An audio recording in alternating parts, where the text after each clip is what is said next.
ታሪክ ልንገራችሁ በቅርቡ የተከሰተ ነው። ሁለት ሰዎች በረራ ሲያደርጉ አውሮፕላናቸው አንድ በረዷማ አካባቢ ላይ ተወድቃለች። ሁለቱ ግለሰቦች እንደምንም ተረፉ። አንደኛው ተጎድቶ ነበር። ያንን የበረዶ መንገድ አቋርጦ ወደ ከተማ ማድረስ የሚችልበት አቅም የለውም።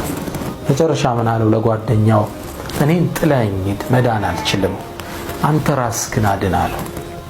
ሲለው ግለሰቡ በጭራሽ አለ፣ በረሃ ላይ ጥዬማ አትሞትም፣ እንደምንም ማዝዬ ተሸክሜ ከተማ ደርሳለሁ አለ። ደግነትን ተመልከቱት፣ መልካምነትን ተመልከቱት። ከዛ እንደምንም ጓደኛውን ተሸከመው። እሱን ተሸክሞ ያንን መንገድ ማቋረጥ ጀመረ። በጣም ከባድ በረዶ ነው፣ ሰው ሚድንበት አይደለም።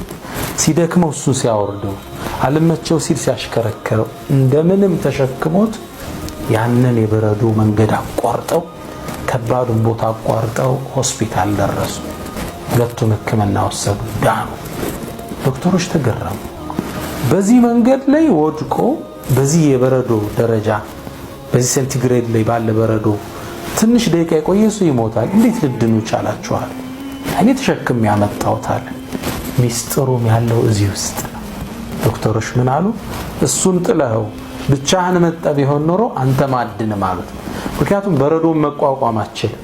እሱን ስትሸከም ከሱ ጋር ስትላፋ አንተ ሙቀት አገኘ፣ ማቋረጥ ይቻላል። እሱም ደግሞ አንተ ስታነሳ፣ ስታወርደው፣ ስታዝለው፣ ስታወርደው በተፈጠረበት ሙቀት እሱም መትረፍ ቻለ። ሁለቱም ዳኑ። ግልጽ ነው። እሱን ለማዳን ባረገው ጥረት ራሱን አብሮ ዳነ። ደግነት፣ መልካምነት የሚመለሰው ወደ ራስ። ለጎረቤት ደግ እንሰብ፣ ለጓደኛ ደግ እንሰብ፣ ለሌላው ብሔር ደግ እንመኝ።